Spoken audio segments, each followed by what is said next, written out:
سیرت النبی کے 5 پارٹ الحمدللہ مکمل ہو چکے ہیں، اور غزوہ بدر کی طرف جب حضور صلی اللہ علیہ وسلم مدینہ سے باہر تشریف لے گئے، وہاں تک ہم نے سنا کہ جب حضرت ابو لبابہ بن عبد المنذر رضی اللہ تعالی عنہ کو آپ صلی اللہ علیہ وسلم نے مدینے کا حاکم مقرر فرما کر واپس ان کو مدینے بھیجا، اور پھر آپ وہاں سے آگے تشریف لے گئے۔ یہ تمام انتظامات مکمل کرنے کے بعد میرے کریم آقا صلی اللہ تعالی علیہ وسلم بدر کی جانب چل پڑے، جدھر سے کفار مکہ کے آنے کی خبر تھی۔ آپ وہاں پہ تشریف لے گئے۔ اب آپ کے پاس جو کل فوج تھی اس کی تعداد تھی 313، جن میں 60 مہاجرین تھے اور باقی سارے کے سارے انصار مدینہ تھے۔ اب یہ جو قافلہ تھا یہ منزل بمنزل سفر کرتے ہوئے صفرا کے مقام پر جب پہنچا تو میرے آقا صلی اللہ تعالی علیہ وسلم وہاں پہ ٹھہرے، اور آپ نے 2 آدمیوں کو جاسوسی کے لیے روانہ فرمایا تاکہ وہ پتہ چلائیں اس قافلے کا جو کافروں کا ہے، اور وہ کدھر سے آ رہا ہے اور کیا کر رہا ہے، اس کی موجودہ صورتحال کے بارے میں جاننے کے لیے حضور صلی اللہ علیہ وسلم نے 2 آدمیوں کو آگے روانہ فرما دیا۔ ادھر کفار قریش کے جو جاسوس تھے نا، وہ بھی اپنا کام کر رہے تھے، اور وہ بھی مسلمانوں کی خبریں حاصل کرنے کے لیے کام کر رہے تھے۔ جب میرے آقا صلی اللہ علیہ وسلم مدینہ سے روانہ ہوئے تو اسی وقت جو جاسوس تھے انہوں نے مکے میں خبر پہنچا دی ابو سفیان تک، اور اس کو خبر مل گئی۔ اس نے فوراً ہی دمدم بن عمر غفاری کو مکہ بھیجا کہ وہ کفار کو، کہ وہ قریش کو اس کی خبر دے کہ ہمارے اوپر مسلمان حملہ کرنے کے لیے وہاں سے چل پڑے ہیں، تاکہ وہ جو کافر ہیں مکہ کے جو قریش ہیں وہ اپنے اس تجارتی قافلے کی حفاظت کا انتظام کریں۔ اور جب اس نے یہ اطلاع بھیج دی، اب اس نے کیا خود راستہ بدلا، اور راستہ بدل کر قافلے کو سمندر کی جانب لے گیا، اور وہاں سے بچتا بچاتا وہ مکے کی طرف چلا گیا۔ ابو سفیان کا جو قاصد تھا دمدم، یہ جب مکہ پہنچا تو اس وقت کے دستور کے مطابق جب کوئی خوفناک خبر سنائی جاتی تھی نا، تو خبر سنانے والا کیا کرتا تھا، وہ اپنے کپڑے پھاڑ دیتا تھا اور اونٹ کی پیٹھ پر کھڑا ہو کر وہ چلا چلا کر خبر سنایا کرتا تھا۔ اب دمدم بن عمر غفاری نے کیا کیا کہ وہ جب مکہ میں داخل ہوا، اس نے اپنا کرتا پھاڑ ڈالا اور اونٹ کی پیٹھ کے اوپر کھڑا ہو گیا اور زور زور سے چلانے لگا کہ اہل مکہ، تمہارا سارا سامان تجارت ابو سفیان کے قافلے میں ہے، اور مسلمانوں نے اس قافلے کا راستہ روکنے کے لیے عزم کر لیا ہے، وہ اس کو لوٹ لیں گے، لہذا جلدی کرو،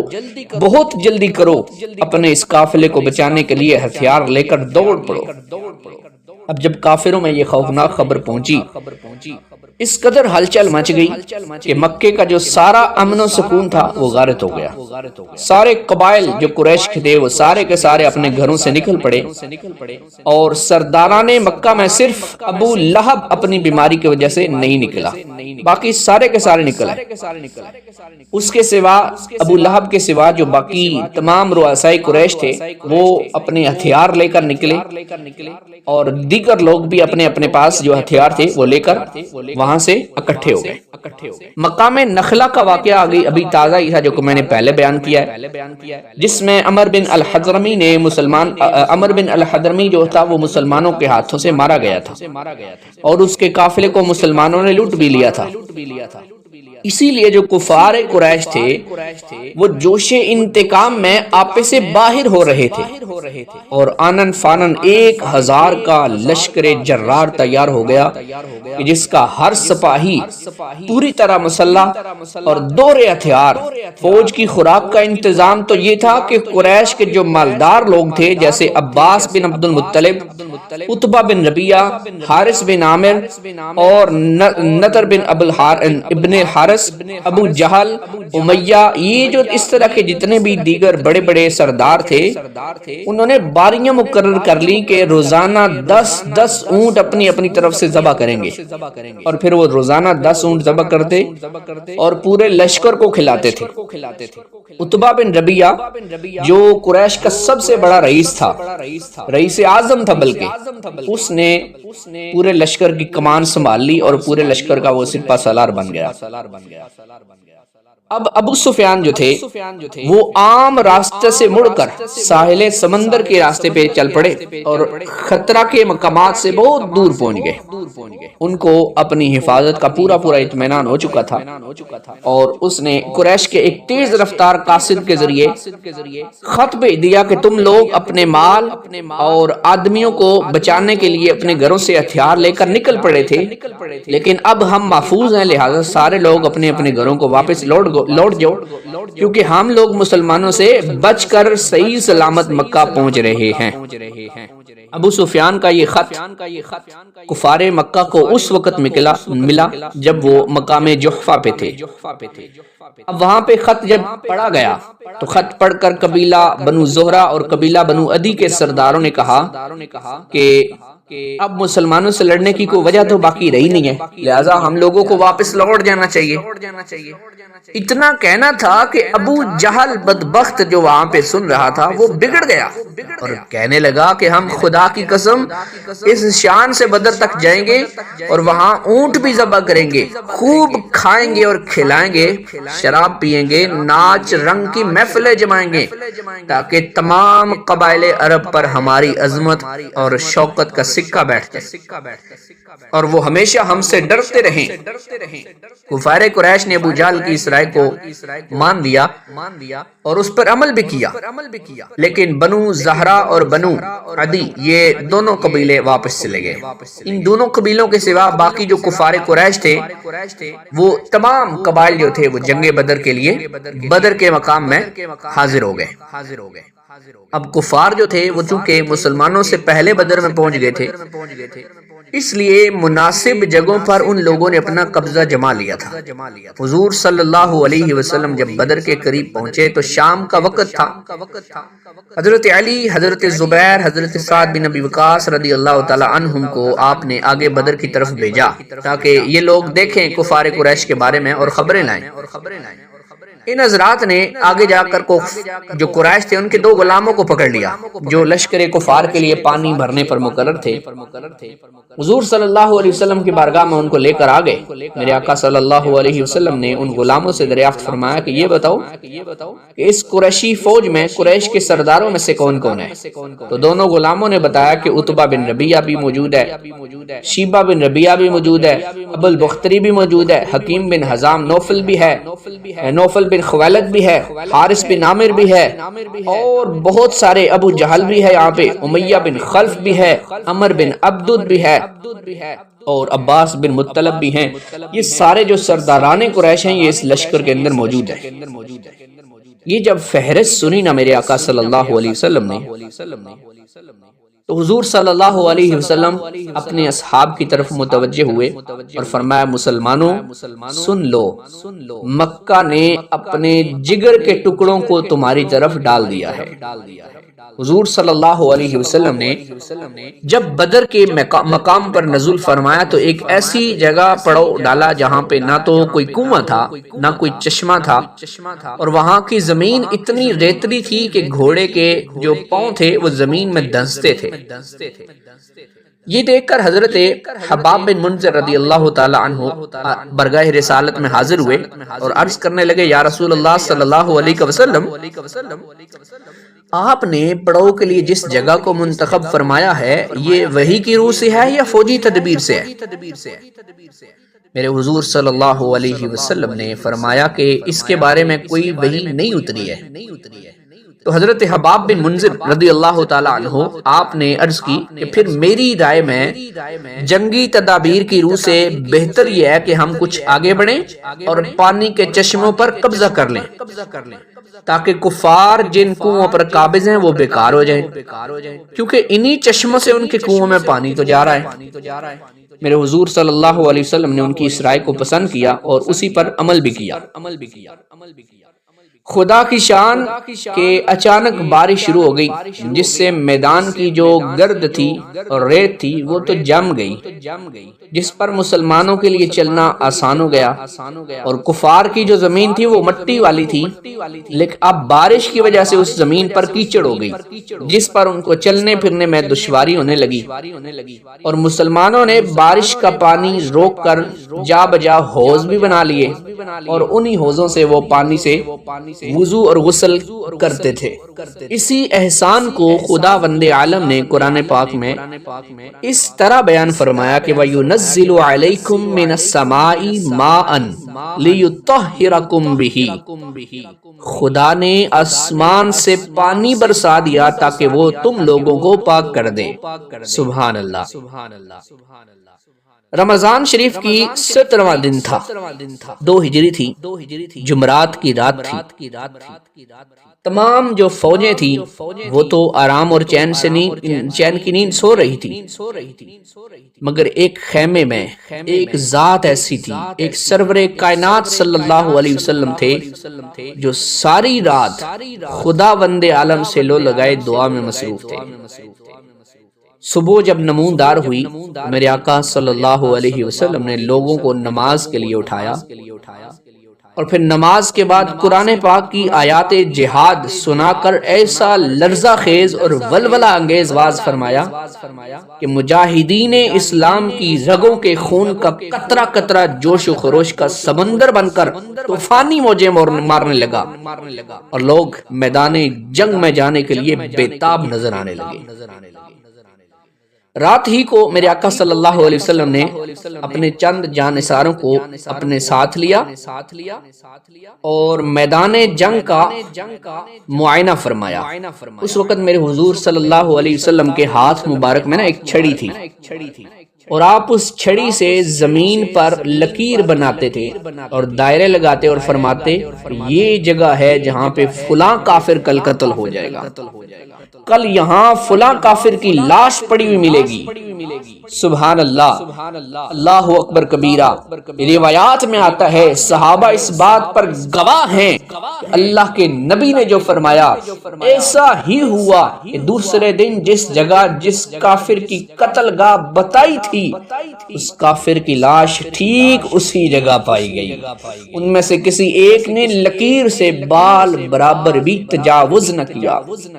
اللہ اکبر کبیرہ۔ اس حدیث پاک سے صاف اور صریح طور پر یہ مسئلہ ثابت ہو جاتا ہے کہ کون کب اور کہاں مرے گا، ان دونوں غیب کی باتوں کا علم اللہ تعالیٰ نے اپنے حبیب صلی اللہ علیہ وسلم کو عطا فرمایا تھا۔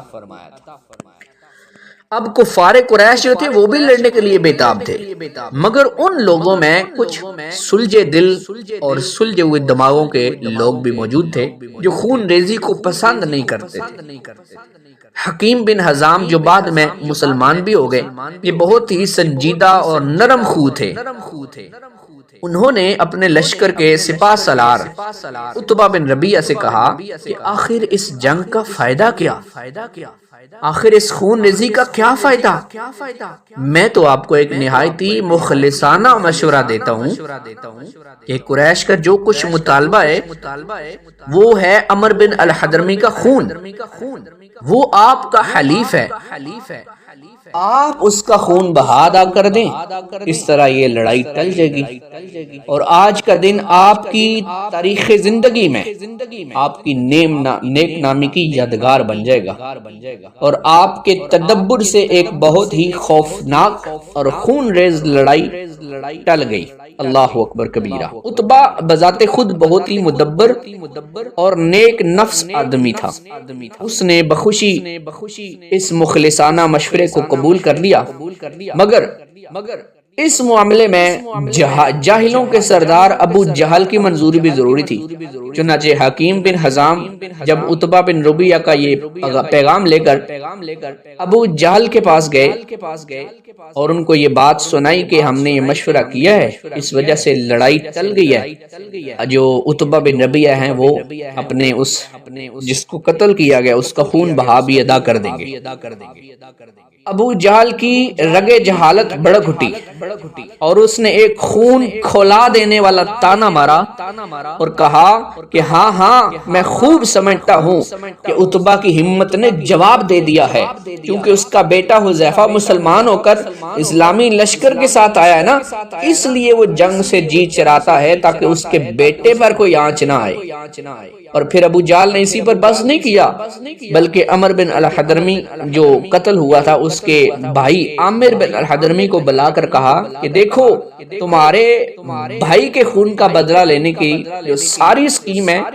وہ تہس نہس ہوئی جا رہی ہے، کیونکہ ہمارے جو لشکر کا سپاہ سالار عتبہ ہے وہ بزدلی کا مظاہرہ کر رہا ہے۔ یہ سنتے ہی عامر نے عرب کے دستور کے مطابق اپنے کپڑے پھاڑ ڈالے، اپنے سر پر دھول ڈالتے ہوئے واہ عمرا واہ عمرا، ہائے میرا بھائی ہائے میرا بھائی، اس نے نعرے مارنا شروع کر دیے۔ اب یہ جب نعرے لگے نا، اس کارروائی نے کفار قریش کی تمام فوج کے اندر آگ لگا دی اور سارا لشکر خون کا بدلہ خون کے نعروں سے گونجنے لگا۔ ہر سپاہی جوش میں آپے سے باہر ہو کر جنگ کے لیے بے تاب و بے قرار ہو گیا۔ عتبہ نے جب ابو لہب کا تانا سنا وہ بھی غصہ سے بھر گیا اور کہا کہ ابو جہل سے کہہ دو کہ میدان جنگ بتائے گا کہ بزدل کون ہے اور بہادر کون ہے۔ یہ کہہ کر اس نے لوہے کی ٹوپی طلب کی، مگر اس کا سر بہت بڑا تھا، کوئی بھی ٹوپی اس کے سر پہ فٹ نہیں آ رہی تھی، تو مجبوراً اس نے اپنے سر پر کپڑا لپیٹ لیا اور ہتھیار پہن کر جنگ کے لیے تیار ہو گیا۔ 17 رمضان المبارک 2 ہجری جمعے کا دن تھا۔ میرے آقا صلی اللہ علیہ وسلم نے مجاہدین اسلام کی صف بندی فرمائی۔ آپ کے ہاتھ میں ایک چھڑی تھی، اس کے اشارے سے آپ صلی اللہ علیہ وسلم صفیں درست فرما رہے تھے کہ کوئی شخص آگے پیچھے نہ رہنے پائے، اور یہ بھی حکم دیا کہ بجز ذکر الہی کے کوئی شخص کسی قسم کا شور و غل نہ مچائے۔ این ایسے وقت میں کہ جنگ کا نکارہ بجنے ہی والا ہے، 2 ایسے واقعات پیش آگئے جو نہایت ہی عبرت خیز اور بہت زیادہ نصیحت آموز ہیں۔ میرے آقا صلی اللہ علیہ وسلم اپنی چھڑی کے اشارے سے صفیں سیدھی فرما رہے تھے کہ آپ نے دیکھا کہ حضرت سواد انصاری رضی اللہ تعالیٰ عنہ کا پیٹ صف سے کچھ آگے نکلا ہوا ہے۔ آپ نے چھڑی سے ان کے پیٹ پر ایک کونچا دے کر فرمایا کہ استر یا سواد، استوی یا سواد، اور فرمایا سواد سیدھے کھڑے رہو نا، آگے ہو کے نہ کھڑے ہو۔ حضرت سواد رضی اللہ تعالیٰ عنہ جو تھے انہوں نے عرض کی یا رسول اللہ، آپ نے میرے شکم پر چھڑی ماری ہے اور مجھے اس کا بدلہ لینا ہے۔ میرے حضور صلی اللہ علیہ وسلم قربان جاؤں آپ کی عظمت پہ، میرے آقا صلی اللہ علیہ وسلم کے حلم و بردباری پہ، فوراً آپ صلی اللہ علیہ وسلم مسکرائے اور اپنا پیراہن شریف اٹھا کر فرمایا کہ اے سواد، یہ میرا شکم حاضر ہے، تم اس پر چھڑی مارو اور اپنا قصاص اور بدلہ لے لو۔ سبحان اللہ۔ حضرت سواد رضی اللہ تعالی عنہ آپ نے جب یہ سنا تو دوڑ پڑے اور دوڑ کر آپ کے شکم مبارک کو چوم لیا اور پھر نہایتی والہانہ انداز میں انتہائی گرم جوشی کے ساتھ آپ کے جسم اقدس سے لپٹ گئے۔ حضور صلی اللہ علیہ وسلم نے فرمایا سواد تم کیا کر رہے ہو اور تم نے ایسا کیوں کیا؟ عرض کی یا رسول اللہ صلی اللہ علیہ وسلم اس وقت جنگ کی صف میں کھڑا ہوں اور اپنا سر ہتھیلی پہ رکھ کے کھڑا ہوں، گویا موت کے منہ پہ کھڑا ہوں، شاید موت کا وقت آ گیا ہو۔ اس وقت میرے دل میں اس تمنا نے جوش مارا کہ کاش مرتے وقت میرا بدن آپ کے جسم اطہر سے چھو جائے، یہ میری آخری خواہش ہے۔ یہ سن کر حضور صلی اللہ علیہ وسلم نے حضرت سواد رضی اللہ تعالی عنہ کے اس جذبہ محبت کی قدر فرماتے ہوئے ان کے لیے خیر و برکت کی دعا فرمائی۔ حضرت سواد رضی اللہ تعالی عنہ نے دربار رسالت میں معذرت کرتے ہوئے اپنا قصاص معاف کر دیا اور تمام صحابہ کرام حضرت سواد رضی اللہ تعالی عنہ کی اس عاشقانہ ادا کو حیرت سے دیکھتے ہوئے ان کا منہ تکتے رہ گئے۔ اتفاق سے یہ دوسرا واقعہ جو پیش آیا وہ اس طرح تھا کہ حضرت حذیفہ بن الیمان اور حضرت حسیل رضی اللہ تعالی عنہ یہ دونوں صحابی کہیں سے آ رہے تھے کہ راستے میں کفار نے ان دونوں کو روکا، اس لیے روکا کہ تم دونوں بدر کے میدان میں حضور صلی اللہ علیہ وسلم کی مدد کرنے کے لیے جا رہے ہو۔ ان دونوں نے کہا کہ ہم تو مدد کرنے کے لیے نہیں جا رہے، ہمیں تو معلوم ہی نہیں، جنگ میں شریک نہ ہونے کا وعدہ کیا کہ ہم تو شریک ہی نہیں ہوں گے نا جنگ میں۔ چنانچہ کفار نے ان دونوں کو چھوڑ دیا اور یہ دونوں وہاں سے نکل کر سیدھے حضور صلی اللہ علیہ وسلم کی بارگاہ میں حاضر ہو گئے اور آ کر اپنا واقعہ سنایا۔ اب دیکھیں میرے آقا صلی اللہ تعالی وسلم، آپ نے جب یہ سنا کہ انہوں نے کفار سے وعدہ کیا ہوا کہ یہ جنگ میں شریک نہیں ہوں گے، آپ نے ان دونوں کو لڑائی کی صفوں سے الگ کر دیا اور ارشاد فرمایا کہ ہم ہر حال میں عہد کی پابندی کریں گے، ہم کو صرف خدا کی مدد درکار ہے۔ سامعین اکرام غور کریں کہ دنیا جانتی ہے کہ جنگ کے موقع پر خصوصاً ایسی صورت میں کہ جب کہ دشمنوں کے عظیم الشان لشکر کا مقابلہ ہو اور ایک ایک سپاہی کتنا قیمتی ہو جاتا ہے اس وقت، مگر تاجدار دو عالم صلی اللہ علیہ وسلم نے اپنی کمزور فوج کو دو بہادر اور جانباز مجاہدوں سے محروم رکھنا پسند فرما لیا، مگر کوئی مسلمان کسی کافر سے بھی بدعہدی اور کرے اور وعدہ خلافی کرے اس کو گوارا نہ کیا۔ اللہ اکبر کبیرہ، اے اقوام عالم کے بادشاہو اور اے امت مسلمہ جو حضور صلی اللہ علیہ وسلم سے محبت کا دم بھرنے والے ہو، کیا تمہاری تاریخ زندگی کے بڑے بڑے دفتروں میں کوئی ایسا چمکتا ہوا ورق بھی ہے؟ اے چاند سورج کی دوربین نگاہو، تم خدا کے لیے بتاؤ کیا تمہاری آنکھوں نے کبھی صفحہ ہستی پر پابندی عہد کی کوئی ایسی مثال دیکھی ہے؟ خدا کی قسم مجھے یقین ہے کہ تم اس کے جواب میں نہیں کے سوا کچھ نہیں کہہ سکتے۔ اللہ اکبر کبیرہ۔ اب وہ وقت ہے کہ میدان بدر میں حق و باطل کی دونوں صفیں ایک دوسرے کے سامنے کھڑی ہیں اور قرآن اعلان کر رہا ہے قَدْ كَانَ لَكُمْ آیَةٌ فِي فِئَتَيْنِ الْتَقَطَا فِئَةٌ تُقَاتِلُ فِي سَبِيلِ اللَّهِ وَأُخْرَى كَافِرَةٌ۔ جو لوگ باہم لڑے ان میں تمہارے لیے عبرت کا نشان ہے، ایک خدا کی راہ میں لڑ رہا تھا، دوسرا منکر خدا تھا۔ حضور صلی اللہ علیہ وسلم مجاہدین اسلام کی صف بندی سے فارغ ہو کر مجاہدین کی قرارداد کے مطابق اپنے اس چھپر شریف، اپنا جو چھپر تھا اس میں تشریف لے گئے، جس کو صحابہ کرام نے حضور صلی اللہ علیہ وسلم کی نشست کے لیے بنا رکھا تھا۔ اب مسئلہ تھا کہ اس چھپر کی حفاظت کون کرے؟ یہ انتہائی اہم سوال تھا، کیونکہ کفار قریش کے حملوں کا اصل نشانہ خود حضور صلی اللہ علیہ وسلم کی ذات ہی تھی، لیکن کسی کی ہمت نہیں پڑتی تھی کہ اس خوفناک صورتحال میں اس چھپر کا پہرا دے۔ اس موقع پر بھی میرے آقا صلی اللہ علیہ وسلم کے یار غار حضرت سیدنا صدیق باوقار رضی اللہ تعالی عنہ کی ہی قسمت میں یہ سعادت لکھی تھی کہ وہ آئے اور ننگی تلوار لے کر اس جھونپڑی کے پاس ڈٹے رہے۔ حضرت سعد بن معاذ رضی اللہ تعالی عنہ بھی چند انصاریوں کے ساتھ اس چھپر کے گرد پہرا دیتے رہے۔ میرے پیارے نبی صلی اللہ علیہ وسلم اس نازک گھڑی میں اللہ کی برگاہ سے لو لگائے، گریہ وزاری کے ساتھ کھڑے ہو کر ہاتھ پھیلائے یہ دعا مانگ رہے تھے کہ اے خدا بندہ، تو نے مجھ سے جو وعدہ فرمایا ہے آج اسے پورا فرما دے، آج اسے پورا فرما دے۔ آپ پر اس قدر رقت اور محویت طاری تھی کہ جوش گریہ میں جو چادر مبارک دوش انور پر پڑی ہوئی تھی وہ وہاں سے گر کر پڑتی ہے اور کسی آپ کو خبر نہیں ہوتی، یعنی کہ آپ بالکل اللہ کی یاد میں گم ہیں۔ کبھی آپ سجدے میں سر رکھ کر اسی طرح دعا مانگتے کہ الہی اگر یہ چند نفوس ہلاک ہو گئے قیامت تک روئے زمین پر تیری عبادت کرنے والے نہ رہیں گے۔ حضور صلی اللہ علیہ وسلم اسی دعا میں مشغول ہیں۔ حضرت ابو بکر صدیق رضی اللہ تعالی عنہ آپ کے یار غار تھے۔ آپ کو اس طرح بے قرار دیکھا تو ان کا دل جو تھا نا اس کا سکون و قرار جاتا رہا اور ان پر بھی رقت طاری ہو گئی۔ انہوں نے آگے بڑھ کر چادر مبارک اٹھائی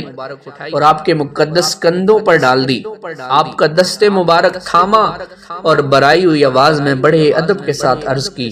یا رسول اللہ اب بس کیجئے، خدا ضرور اپنا وعدہ پورا فرمائے گا۔ اپنے یار غار صدیق جانثار کی بات مان کر حضور صلی اللہ علیہ وسلم نے دعا ختم کر دی اور آپ کی زبان مبارک پر اس آیت کا ورد جاری ہو گیا کہ سَيَهْزَمُ الْجَمْعُ وَيُوَلُّونَ الدُّبُرَ،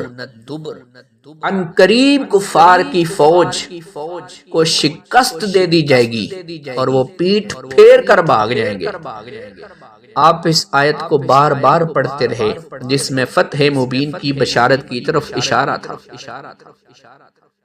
جنگ کی ابتدا اس طرح ہوئی کہ سب سے پہلے عامر جو اپنے مقتول بھائی عمر کے خون کا بدلہ لینے کے لیے بے قرار تھا، وہ جنگ کے لیے آگے بڑھا اور اس نے مسلمانوں کو للکارا۔ ادھر اس مسلمانوں کے اس مختصر سے لشکر سے حضرت عمر رضی اللہ تعالی عنہ کے غلام آگے بڑھے اور لڑتے ہوئے شہادت سے سرفراز ہو گئے۔ پھر حارثہ بن سراقہ انصاری رضی اللہ تعالی عنہ حوض سے پانی پی رہے تھے کہ ناگہاں ان کو کفار کا ایک تیر لگا اور وہ بھی شہید ہو گئے۔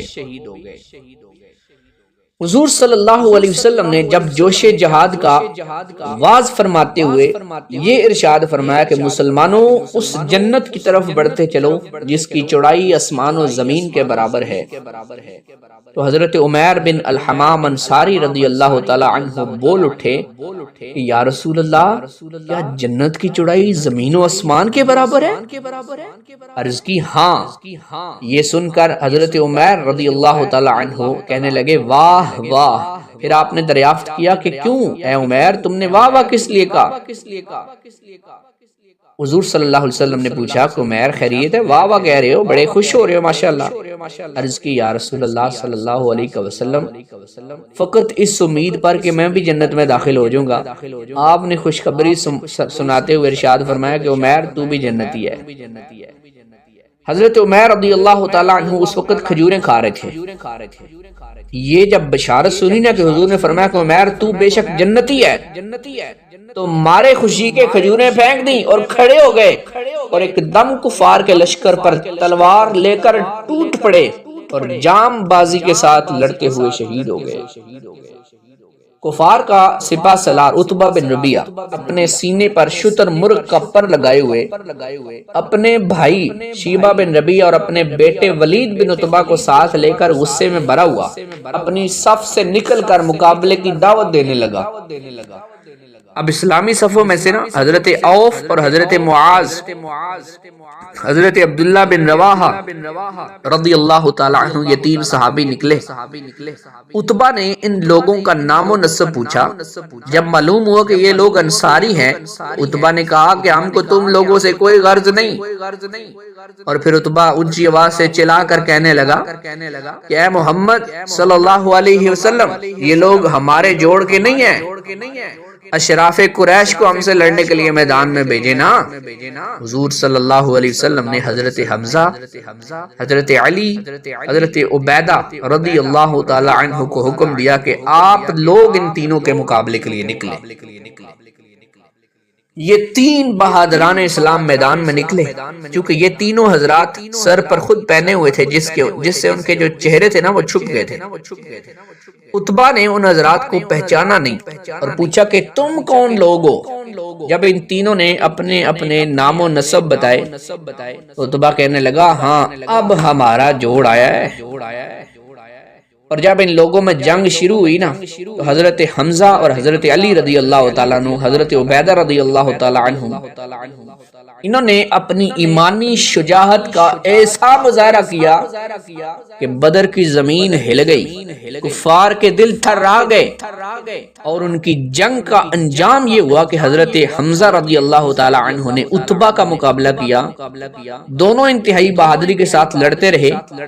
مگر آخر کار حضرت حمزہ رضی اللہ تعالی عنہ نے اپنی تلوار کے وار سے مار مار کر عتبہ کو زمین پر ڈھیر کر دیا۔ ولید نے حضرت علی رضی اللہ تعالی عنہ سے جنگ لڑی تھی، اور دونوں نے ایک دوسرے پر بڑھ بڑھ کر قاتلانہ حملے کیے اور خوب لڑے، لیکن اسد اللہ الغالب کی ذوالفقار نے ولید کو مار گرایا اور ذلت کے ساتھ وہ قتل ہو گیا۔ مگر عتبہ کے بھائی شیبہ نے حضرت عبیدہ رضی اللہ تعالی عنہ کو اس طرح زخمی کر دیا تھا کہ وہ زخموں کی تاب نہ لا کر زمین پر بیٹھ گئے۔ یہ منظر دیکھ کر حضرت علی رضی اللہ تعالی عنہ جبتے اور آگے بڑھ کر اس شیبہ کو بھی قتل کر دیا۔ حضرت عبیدہ رضی اللہ تعالی عنہ کو اپنے کندھے پر اٹھا کر بارگاہ رسالت میں لائے۔ ان کی پنڈلی ٹوٹ کر چور چور ہو گئی تھی، اور پنڈلی کی جو نلی ہے اس کا گودا بہ رہا تھا۔ اس حالت میں عرض کی، یا رسول اللہ صلی اللہ علیہ وسلم، کیا میں شہادت سے محروم رہا؟ ارشاد فرمایا، نہیں، ہرگز نہیں، بلکہ تم شہادت سے سرفراز ہو گئے ہو۔ حضرت عبیدہ رضی اللہ تعالی عنہ نے کہا کہ یا رسول اللہ صلی اللہ علیہ وسلم، آج اگر میرے اور آپ کے چچا ابو طالب زندہ ہوتے نا تو وہ مان لیتے کہ ان کے جو اشعار ہیں ان کا مصداق میں ہی ہوں، یعنی ہم محمد کو صلی اللہ علیہ وسلم کو اس وقت دشمنوں کے حوالے کریں گے جب ان کے گرد لڑ لڑ کر پچھاڑ دیے جائیں گے، اور ہم اپنے بیٹوں اور بیویوں کو بھول جائیں گے۔ اس کے بعد سعید بن العاص کا بیٹا عبیدہ، یہ سر سے پاؤں تک لوہے کے لباس اور ہتھیاروں سے چھپا ہوا صف سے باہر نکلا اور یہ کہہ کر اسلامی لشکر کو للکارنے لگا کہ میں ابو کرش ہوں۔ اس کی یہ مغرورانہ للکار سن کر حضور صلی اللہ علیہ وسلم کے پھوپھی زاد بھائی حضرت زبیر بن العوام رضی اللہ تعالی عنہ، آپ جوش میں بھرے ہوئے اپنی برچھی لے کر مقابلے کے لیے نکلے، مگر یہ دیکھا کہ اس کی دونوں آنکھوں کے سوا اس کے بدن کا کوئی حصہ بھی ایسا نہیں جو لوہے سے چھپا ہوا نہ ہو۔ حضرت زبیر رضی اللہ تعالی عنہ نے ایسی تاک کر برچھی اس کی آنکھ میں ماری کہ وہ وہیں زمین پر گرا اور تڑپ تڑپ کر مر گیا۔ جو برچھی تھی اس کی آنکھ کو چھیدتی ہوئی کھوپڑی کی ہڈی میں جا کے چپ گئی تھی۔ حضرت زبیر رضی اللہ تعالی عنہ نے جب اس کی لاش پر پاؤں رکھ کر پوری طاقت سے کھینچا تو بڑی مشکل سے برچھی نکلی، لیکن اس کا سر مڑ کر خم ہو گیا۔ یہ برچھی ایک تاریخی یادگار بن کر برسوں تبرک رہی۔ حضور صلی اللہ علیہ وسلم نے حضرت زبیر رضی اللہ تعالی عنہ سے یہ برچھی طلب فرما لی تھی اور اس کو ہمیشہ اپنے پاس رکھا۔ پھر حضور صلی اللہ علیہ وسلم کے بعد چاروں خلفائے راشدین رضی اللہ تعالی عنہم کے پاس رہی۔ پھر حضرت زبیر کے فرزند حضرت عبداللہ بن زبیر رضی اللہ تعالی عنہ کے پاس آئی، یہاں تک کہ سن 73 ہجری 73 ہجری میں جب بنو امیہ کے ظالم گورنر حجاج بن یوسف ثقفی نے حضرت عبداللہ بن زبیر رضی اللہ تعالیٰ عنہ کو شہید کر دیا تو یہ جو برچھی تھی یہ بنو امیہ کے قبضے میں چلے گی، پھر اس کے بعد یہ گم ہوگی، لاپتہ ہوگی۔ حضرت عبد الرحمن بن عوف رضی اللہ تعالی عنہ کا بیان ہے کہ میں صف میں کھڑا تھا اور میرے دائیں بائیں دو نو عمر لڑکے کھڑے تھے۔ اچانک ایک لڑکے نے مجھ سے چپکے سے پوچھا کہ چچا جان، کیا آپ ابو لہب کو جانتے ہیں، پہچانتے ہیں اسے؟ میں نے کہا کہ کیوں بھتیجے، خیریت ہے؟ تمہیں ابو جہل سے کیا کام ہے؟ اس نے کہا کہ چچا جان، میں نے خدا سے وعدہ کیا ہے کہ میں ابو جہل کو جہاں دیکھوں گا یا تو اس کو میں خود قتل کر دوں گا یا پھر خود اس سے لڑتا ہوا خود شہید ہو جاؤں گا، اور وجہ اس کی یہ ہے کہ وہ اللہ کے رسول کا بہت بڑا دشمن ہے۔ حضرت عبد الرحمن رضی اللہ تعالیٰ عنہ کہتے ہیں کہ میں بڑی حیرت سے اس چھوٹے سے نوجوان کا منہ تک رہا تھا دوسرے جوان نے بھی مجھ سے یہی کہا، جو دوسرا بچہ تھا اس نے بھی مجھ سے یہی کہا کہ ابو جہل کون ہے؟ اتنے میں دیکھتا ہوں کہ ابو جہل جو تھا وہ تلوار گھماتا ہوا سامنے آیا۔ میں نے اشارے سے بتا دیا کہ وہ ابو جہل ہے، یہی ابو جہل ہے۔ بس پھر کیا تھا کہ وہ دونوں لڑکے تلواریں لے کر اس پر اس طرح جھپٹ پڑے جس طرح باز اپنے شکار پر جھپٹتا ہے۔ دونوں نے اپنی تلواروں سے مار مار کر ابو جہل کو زمین پر ڈھیر کر دیا، اور یہ دونوں لڑکے حضرت معوذ اور حضرت معاذ رضی اللہ تعالی عنہما تھے، اور یہ افرا کے بیٹے تھے۔ ابو جہل کے بیٹے اکرمہ نے اپنے باپ کے قاتل حضرت معاذ رضی اللہ تعالی عنہ پر حملہ کر دیا اور پیچھے سے ان کے بائیں شانہ پر تلوار ماری، جس سے ان کا بازو کٹ گیا، لیکن تھوڑا سا چمڑا باقی رہ گیا تھا اور ہاتھ لٹکنے لگا تھا۔ حضرت معاذ رضی اللہ تعالی عنہ نے اکرمہ کا پیچھا کیا اور دور تک دوڑایا، مگر اکرمہ بھاگ کر بچ نکلا۔ حضرت معاذ رضی اللہ تعالی عنہ اسی حالت میں لڑتے رہے، لیکن کٹے ہوئے بازو، کٹے ہوئے ہاتھ کے لٹکنے سے زحمت ہو رہی تھی، تو انہوں نے اپنے کٹے ہوئے ہاتھ کو پاؤں سے دبا کر اس زور سے کھینچا کہ وہ جو تسمہ گوشت کا باقی رہ گیا تھا وہ بھی الگ ہو گیا، اور پھر وہ آزاد ہو کر ایک ہاتھ سے لڑتے رہے۔ حضرت عبداللہ بن مسعود رضی اللہ تعالیٰ عنہ ابو جہل کے پاس سے گزرے۔ اس وقت ابو جہل میں کچھ زندگی کی کچھ رمق باقی تھی۔ حضرت عبداللہ بن مسعود رضی اللہ تعالیٰ عنہ نے اس کی گردن کو اپنے پاؤں سے رون کر فرمایا کہ تو ہی ابو جہل ہے نا؟ بتا آج تجھے اللہ نے کیسا رسوا اور ذلیل کر دیا ہے۔ ابو جہل نے اس حالت میں بھی گمانڈ سے باز نہیں آیا وہ، اور کہنے لگا کہ یہ تمہارے لیے کوئی بڑا کارنامہ نہیں ہے میرا قتل ہو جانا، اور اس سے زیادہ نہیں کہ ایک آدمی کو اسی کی قوم نے قتل کر دیا۔ ہاں مجھے اس کا افسوس ہے کہ کاش مجھے کسانوں کے سوا کوئی دوسرا شخص قتل کرتا۔ حضرت معاذ اور حضرت معوذ رضی اللہ تعالیٰ عنہما یہ دونوں چونکہ انصاری تھے، اور انصار کھیتی باڑی کا کام کرتے تھے، قبیلہ قریش کے جو لوگ تھے وہ کسانوں کو بڑی حقارت سے دیکھا کرتے تھے، اسی لیے ابو جہل نے کسانوں کے ہاتھ سے قتل ہونے کو اپنے لیے افسوس کا باعث بنایا۔ جنگ ختم ہو جانے کے بعد حضور صلی اللہ علیہ وسلم حضرت عبداللہ بن مسعود رضی اللہ تعالیٰ عنہ کو ساتھ لے کر جب ابو جہل کی لاش کے پاس سے گزرے تو لاش کی طرف اشارہ کر کے فرمایا کہ ابو جہل اس زمانے کا فرعون ہے۔ پھر حضرت عبداللہ بن مسعود رضی اللہ تعالیٰ عنہ نے ابو جہل کا سر کاٹ کر تاجدار دو عالم صلی اللہ علیہ وسلم کے قدموں پر ڈال دیا۔ میرے کریم نبی صلی اللہ علیہ وسلم نے جنگ شروع ہونے سے پہلے ہی یہ فرما دیا تھا کہ کچھ لوگ کفار کے لشکر میں ایسے بھی ہیں کہ جن کو کفار مکہ دباؤ ڈال کر لائے ہیں، ایسے لوگوں کو قتل نہیں کرنا چاہیے، اور ان لوگوں کے نام بھی حضور صلی اللہ علیہ وسلم نے بتا دیے تھے۔ انہی لوگوں میں سے ابو البختری بھی تھا، جو اپنی خوشی سے مسلمانوں کے لڑنے کے لیے نہیں آیا تھا، بلکہ کفار قریش اس پر دباؤ ڈال کر زبردستی کر کے اس کو ساتھ لائے، اور عین جنگ کی حالت میں حضرت مجزر بن زیاد رضی اللہ تعالی عنہ ان کی نظر ابو البختری پر پڑی، جو اپنے گہرے دوست جنادہ بن ملیحہ کے ساتھ گھوڑے پر سوار تھا۔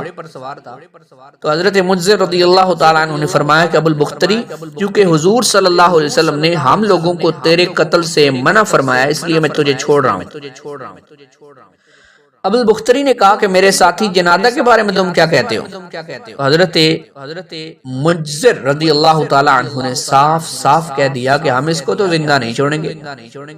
یہ سن کر ابو البختری طیش میں آگئے اور کہا کہ میں عرب کی عورتوں کا یہ طعنہ سننا پسند نہیں کرتا۔ ابو البختری نے اپنی جان بچانے کے لیے اپنے دوست کو چھوڑ دیا۔ یہ کہہ کر ابو البختری نے رجز کا شعر پڑھا کہ ایک شریف زادہ اپنے ساتھی کو کبھی ہرگز نہیں چھوڑ سکتا جب تک کہ وہ مر نہ جائے یا اپنا راستہ نہ دیکھ لے۔ اس نے اپنے دوست کے ساتھ مل کر جنگ کی یہاں تک کہ اس کو قتل کر دیا گیا۔ ایک اور دشمن تھا امیہ بن خلف، بہت ہی بڑا دشمن رسول تھا۔ جنگ بدر میں جب کفر و اسلام کے دونوں لشکر گتھم گتھا ہو گئے تو امیہ اپنے پرانے تعلقات کی بنا پر حضرت عبد الرحمن بن عوف رضی اللہ تعالی عنہ سے چمٹ گیا اور آ کے کہنے لگا کہ میری جان بچائیے، منتیں کرنے لگا۔ حضرت عبد الرحمن بن عوف رضی اللہ تعالی عنہ کو اس پر رحم آ گیا اور آپ نے چاہا کہ امیہ بچ کر نکل جائے اور بھاگ جائے، مگر حضرت بلال رضی اللہ تعالی عنہ نے امیہ کو دیکھ لیا۔ یہ امیہ وہی تھا کہ جو حضرت بلال حبشی رضی اللہ تعالی عنہ کا مالک تھا پہلے، اور آپ امیہ کے غلام تھے۔ امیہ نے ان کو بہت ستایا، انتہائی ظلم کیے، اس لیے جوش انتقام میں حضرت بلال رضی اللہ تعالی عنہ نے انصار کو پکارا۔ انصاری لوگ دفعتاً ٹوٹ پڑے۔ حضرت عبد الرحمن بن عوف رضی اللہ تعالی عنہ نے امیہ سے کہا کہ تم زمین پر لیٹ جاؤ، اور وہ لیٹ گیا۔ تو حضرت عبد الرحمن بن عوف رضی اللہ تعالی عنہ اس کو بچانے کے لیے اس کے اوپر لیٹ کر اس کو چھپانے لگے، لیکن حضرت بلال رضی اللہ تعالی عنہ اور دیگر انصار صحابہ رضی اللہ تعالی عنہم نے ان کی ٹانگوں کے درمیان اندر ہاتھ ڈال کر اور بغل سے تلوار کھوپ کے اس بدبخت کو قتل کر دیا۔ جنگ بدر میں اللہ تعالیٰ نے مسلمانوں کی مدد کے لیے آسمان سے فرشتوں کا لشکر اتار دیا تھا۔ پہلے 1000 فرشتے آئے اور پھر 3000 ہو گئے، اس کے بعد مزید اللہ پاک نے نازل فرمائے تو 5000 فرشتے ہو گئے۔ جب خوب گمسان کا رن پڑا تو فرشتے اب کسی کو نظر تو نہیں آتے تھے، مگر ان کی حرب و ضرب کے اثرات صاف نظر آتے تھے۔ بعض کافروں کی ناک اور منہ پر کوڑوں کی مار کا نشان پایا جاتا تھا، اور کہیں بغیر تلوار مارے سر کٹ کر گرتا نظر آتا تھا۔ یہ سارے آسمان سے آنے والے فرشتوں کے فوج کے ہی کارنامے تھے۔ اب عتبہ، شیبہ، ابو جہل اور دیگر کفار قریش کے جو سرداران تھے، جب وہ ہلاک ہو گئے تو کفار مکہ کی کمر ٹوٹ گئی، ان کے پاؤں اکھڑ گئے اور وہ ہتھیار ڈال کر بھاگ کھڑے ہوئے۔ مسلمانوں نے ان لوگوں کو گرفتار کرنا شروع کر دیا۔ اس جنگ میں کفار کے 70 آدمی قتل ہوئے اور 70 آدمی ہی گرفتار ہوئے۔ باقی جو لوگ تھے وہ اپنا سامان چھوڑ کر وہاں سے دم دبا کر بھاگ گئے۔ اس جنگ کے اندر کفار مکہ کو ایسی زبردست شکست ہوئی کہ ان کی عسکری طاقت ہی فنا ہو گئی۔ کفار قریش کے بڑے بڑے نامور سردار جو بہادری اور فن سپاہ گیری میں یکتائے روزگار تھے، ایک ایک کر کے سارے موت کے گھاٹ اتار دیے گئے۔ ان ناموروں میں عتبہ، شیبہ، ابو جہل، ابو البختری، زمع، عاص بن ہشام، امیہ بن خلف، منبہ بن الحجاج، عقبہ بن نبی معیط، نضر بن الحارث اور دیگر قریش کے سرتاج تھے۔ یہ سارے کے سارے مارے گئے۔ جنگ بدر میں کل 14 مسلمان شہادت سے سرفراز ہوئے، جن میں 6 مہاجرین تھے اور 8 انصاری صحابہ کرام تھے۔ شہداء مہاجرین کے نام میں آپ کو عرض کرتا ہوں کہ حضرت عبیدہ بن الحارث، حضرت عمیر بن ابی وقاص، حضرت ذو الشمالین عمیر بن عبد عمر، حضرت عاقل بن ابی بکر، حضرت معجہ، حضرت صفوان۔ اور انصار کے ناموں کی جو فہرست ہے وہ یہ ہے کہ حضرت سعد بن خیثمہ، حضرت مبشر، حضرت حارثہ، حضرت معوذ، حضرت عمیر، حضرت رافع، حضرت عوف، حضرت یزید۔ یہ وہ صحابہ تھے جو انصاری صحابہ تھے جو اس جنگ کے اندر شہید ہوئے۔ ان شہدائے بدر میں 13 حضرات تو میدان بدر کے اندر ہی دفن ہوئے، مگر حضرت عبیدہ رضی اللہ تعالی عنہ آپ واپسی کے سفر پر صفرا کے منزل پر جب پہنچے تو آپ کی وفات ہوئی، اس لیے ان کی قبر شریف منزل صفرا میں ہی موجود ہے۔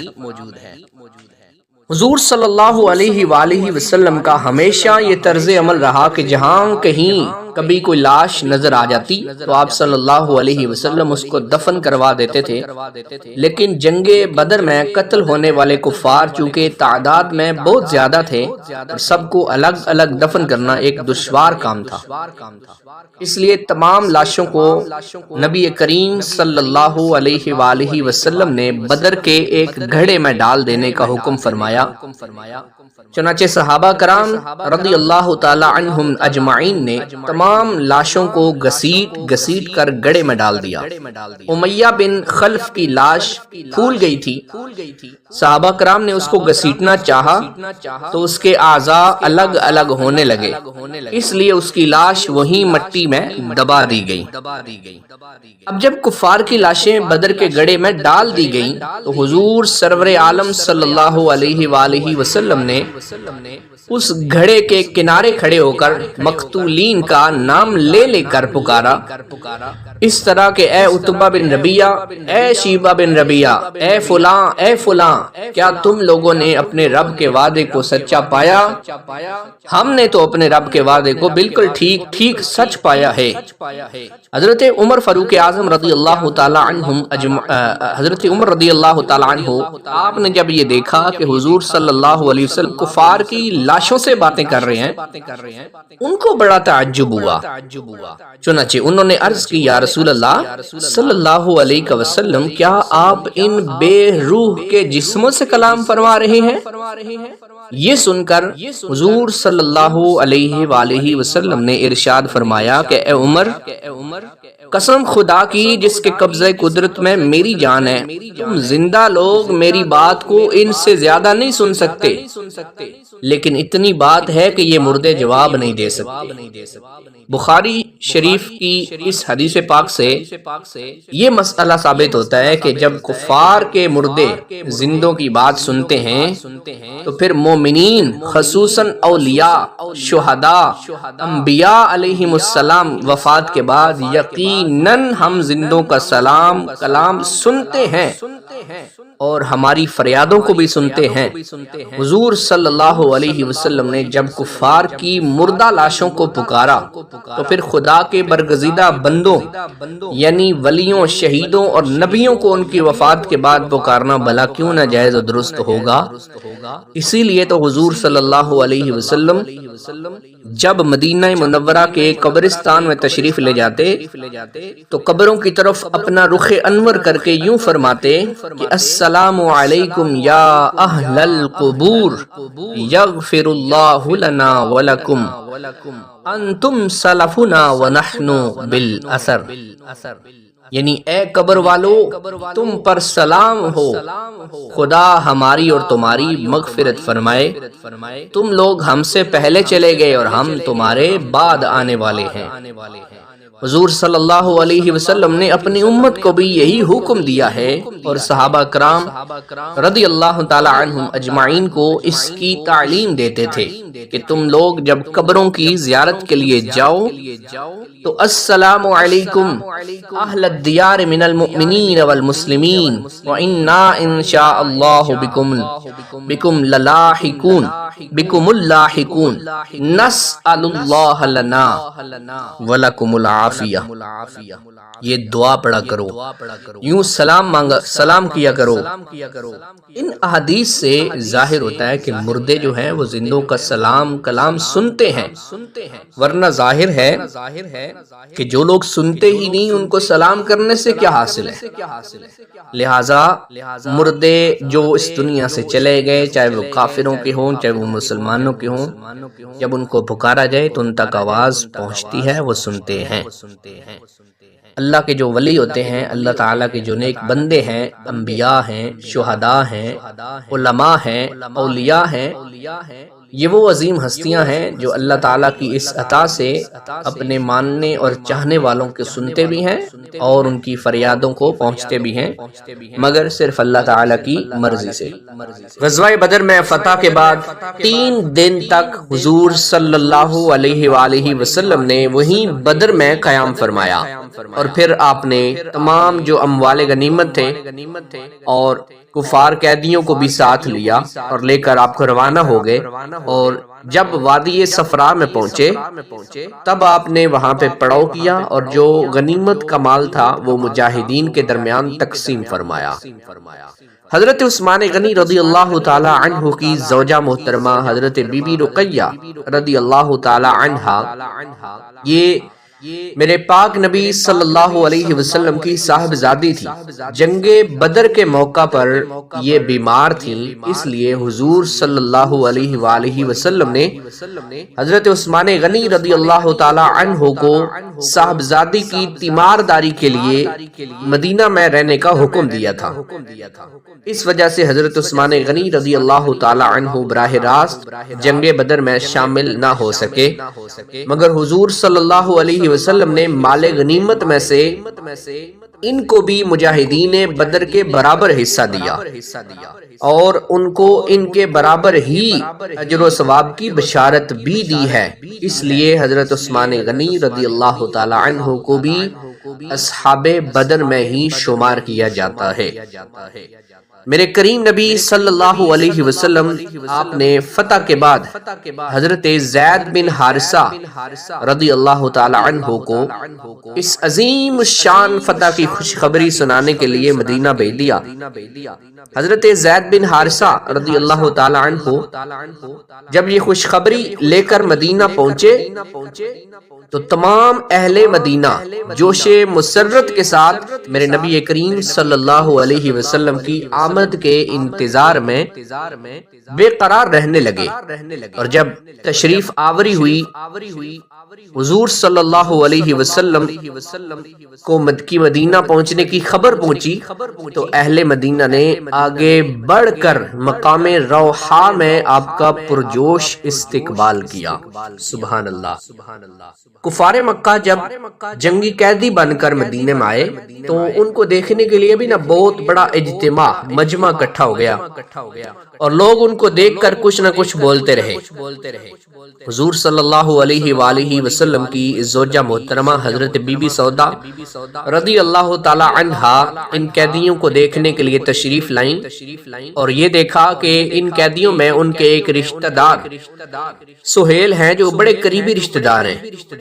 تو وہ بے ساختہ بول اٹھیں کہ اے سہیل، تم نے بھی عورتوں کی طرح بیڑیاں پہن لی، تم سے یہ نہ ہو سکا کہ بہادر مردوں کی طرح لڑتے ہوئے قتل ہو جائیں۔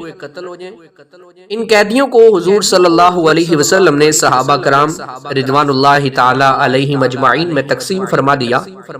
اور حکم دیا کہ ان قیدیوں کو آرام کے ساتھ رکھا جائے۔ چنانچہ دو دو چار چار قیدی صحابہ کرام کے گھروں میں رہنے لگے، اور صحابہ کرام نے ان لوگوں کے ساتھ یہ حسن سلوک کیا کہ ان لوگوں کو گوشت، روٹی وغیرہ حسب مقدور بہترین کھانا کھلاتے تھے اور خود کھجوریں کھا کر گزارا کرتے تھے۔ قیدیوں میں حضور صلی اللہ علیہ وسلم کے چچا حضرت عباس رضی اللہ، حضرت عباس جو بعد میں صحابی بنے، ان کے بدن پر کرتا نہیں تھا،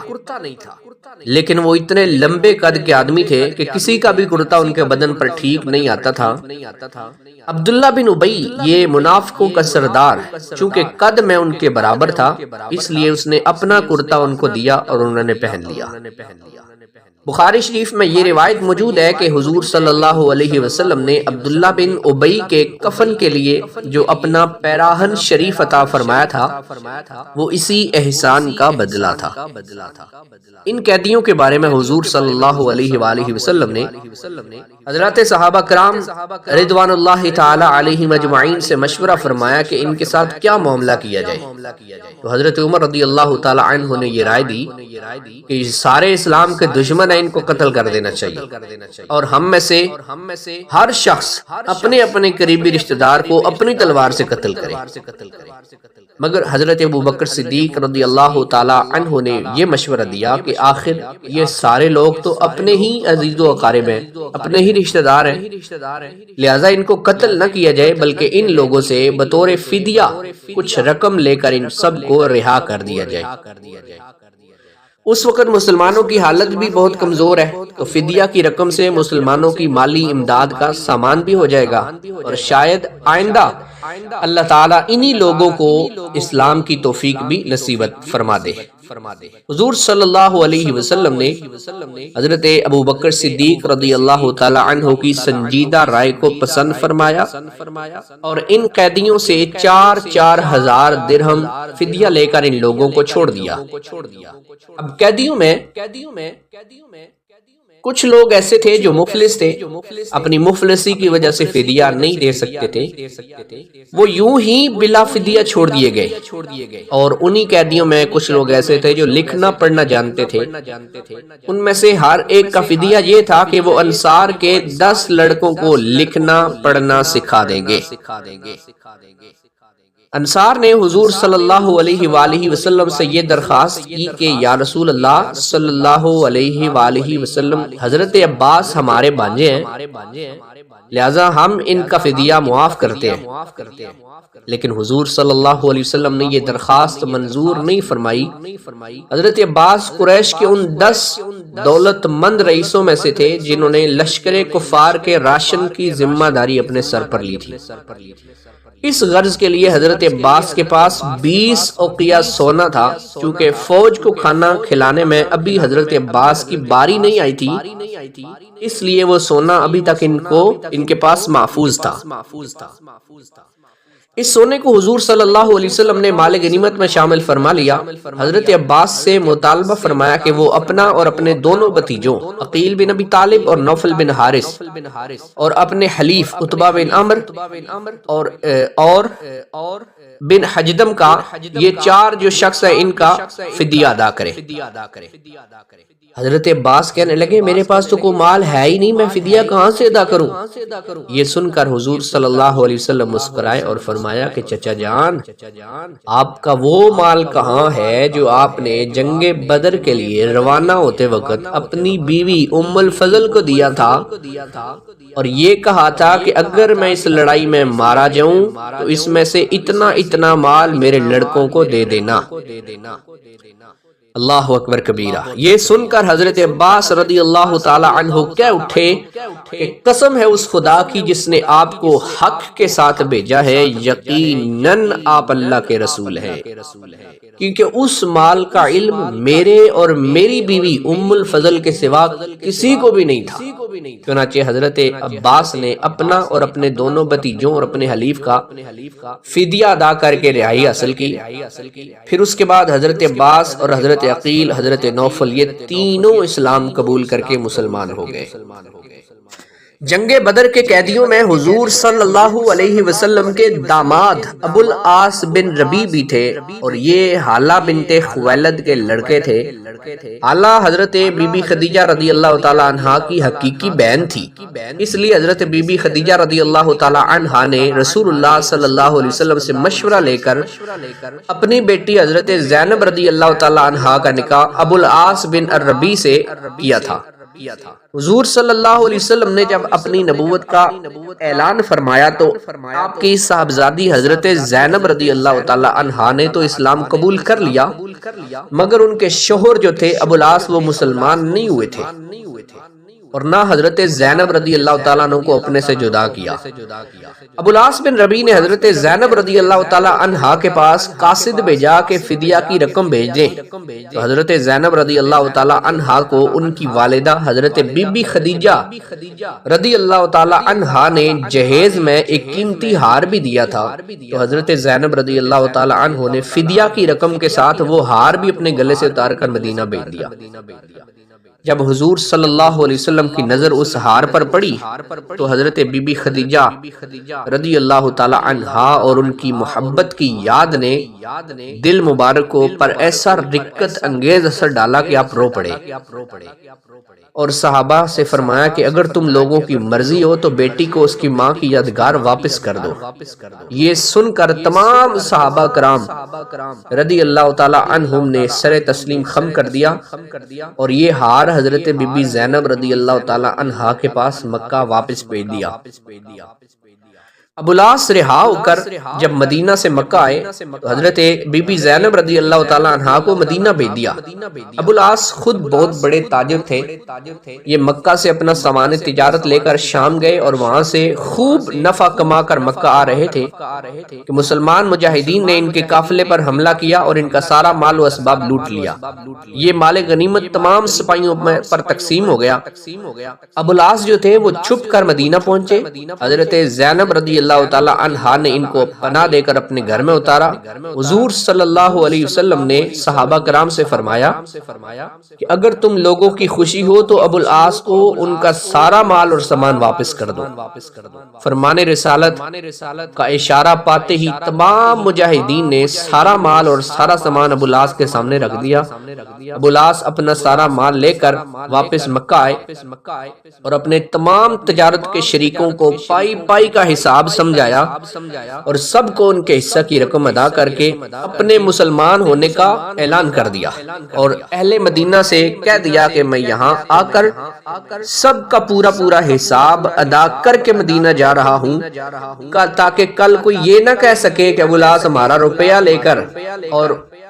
ادا کرنے کے ڈر سے مسلمان ہو کر مدینے بھاگ گیا ہے، اس لیے میں سب کچھ ادا کر کے جا رہا ہوں۔ اس کے بعد حضرت ابو العاص رضی اللہ تعالی عنہ مدینہ آ کر حضرت بی بی زینب رضی اللہ تعالی عنہا کے ساتھ رہنے لگے۔ بدر میں کفار قریش کی شکست فاس کی خبر جب مکہ میں پہنچی نا تو ایسا کوہرام مچ گیا کہ گھر گھر ماتم کدہ بن گیا، مگر اس خیال سے کہ مسلمان ہم پر ہنسیں گے ابو سفیان نے سارے شہر میں اعلان کروا دیا کہ خبردار کوئی شخص رونے نہ پائے۔ اس لڑائی کے اندر اسود بن مطلب کے دو لڑکے عقیل اور زمیہ اور ایک پوتا حارث بن زمہ یہ قتل ہوئے تھے۔ اس کا اتنا صدمہ اس کو تھا کہ اس کا دل پھٹ گیا اور وہ چاہتا تھا کہ اپنے ان مقتولوں پر خوب پھوٹ پھوٹ کر روئے تاکہ دل کی بھڑاس نکل جائے، لیکن قومی غیرت کے خیال سے وہ رو نہیں سکتا تھا،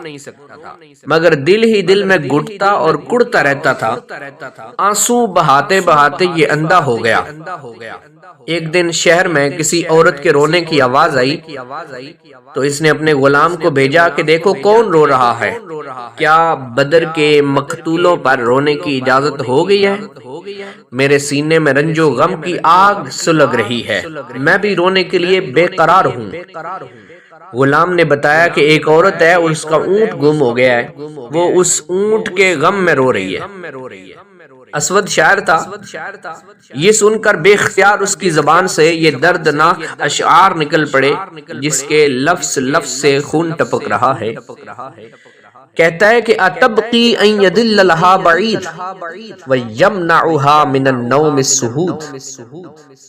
کیا وہ عورت ایک اونٹ کے گم ہو جانے پر رو رہی ہے اور بے خوابی نے اس کے نیند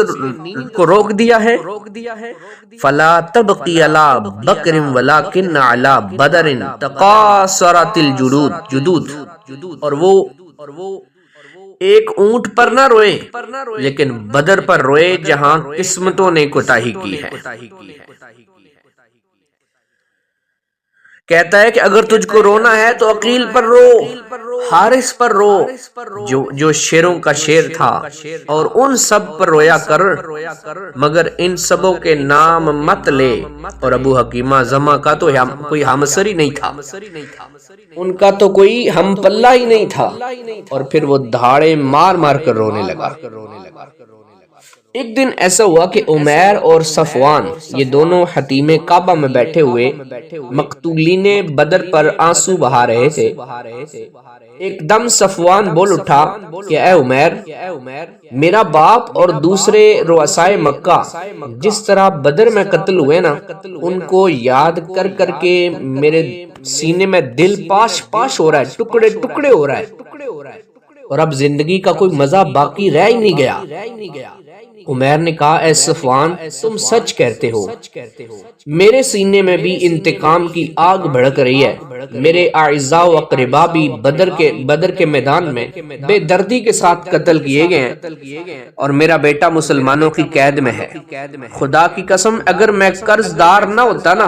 اور بال بچوں کی فکر سے دوچار نہ ہوتا تو ابھی ابھی میں تیز رفتار گھوڑے پر سوار ہو کر مدینے جاتا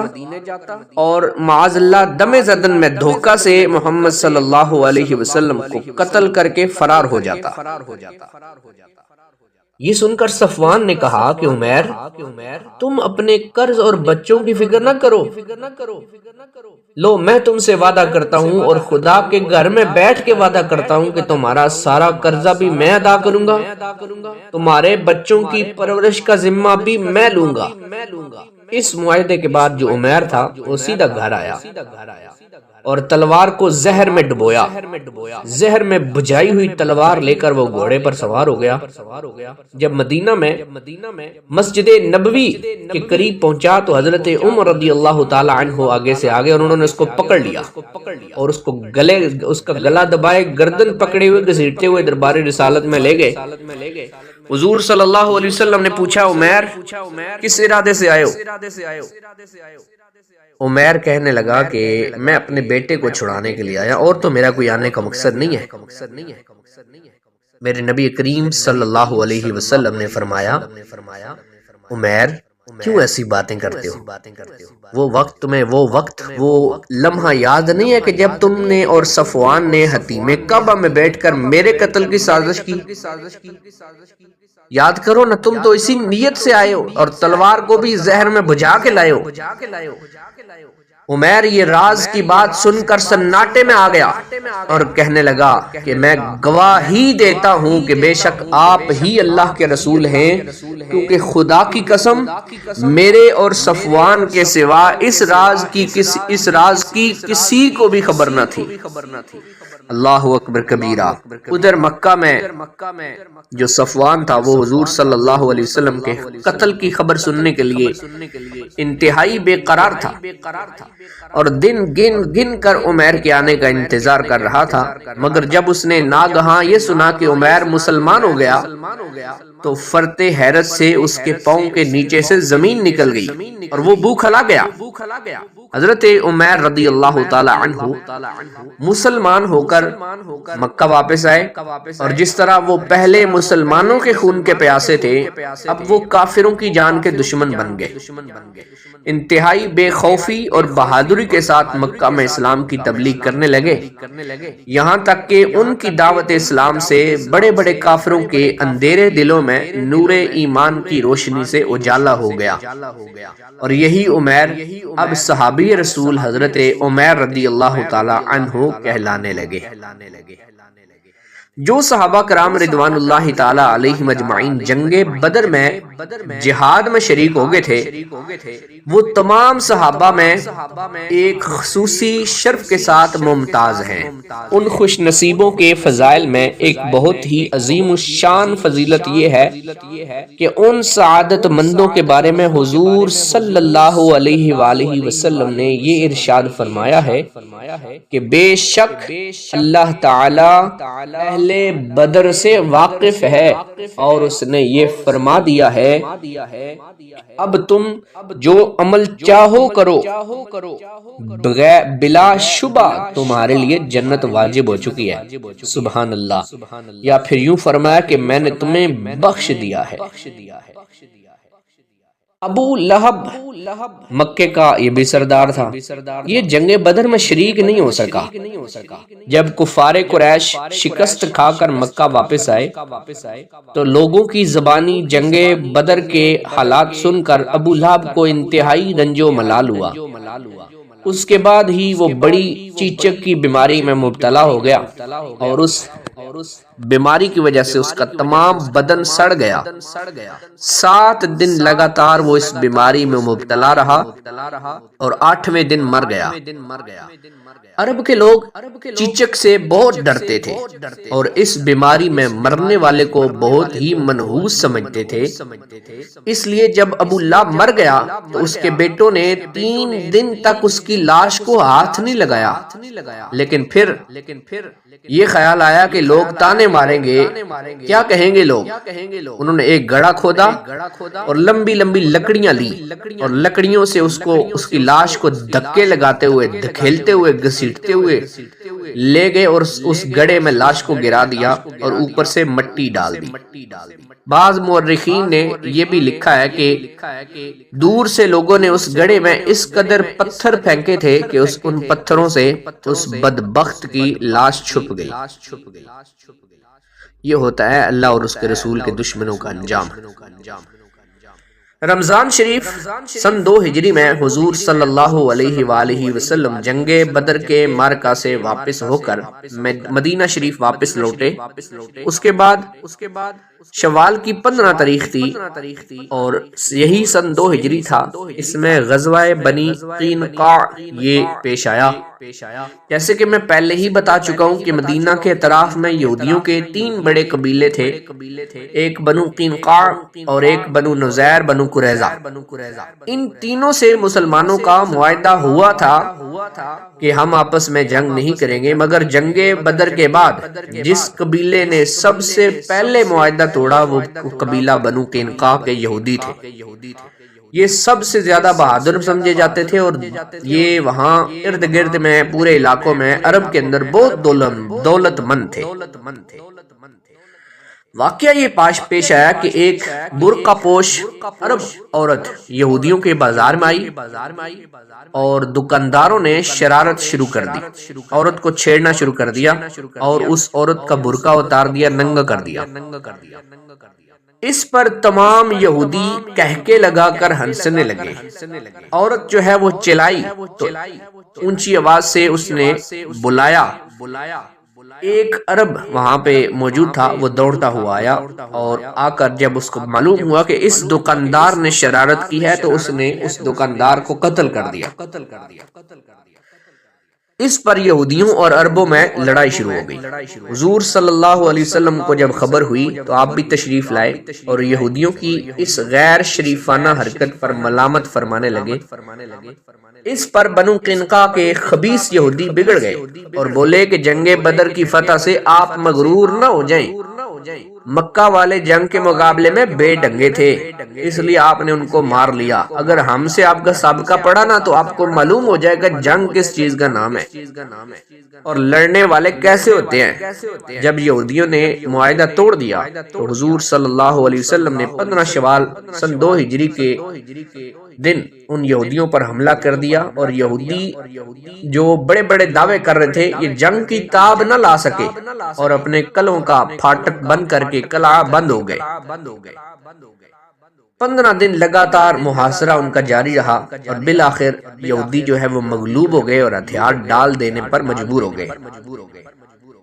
میرے حضور صلی اللہ علیہ وسلم نے دنیاوی بادشاہوں کی طرح نہ کیا کہ جو شکست کھانے والی قوم پر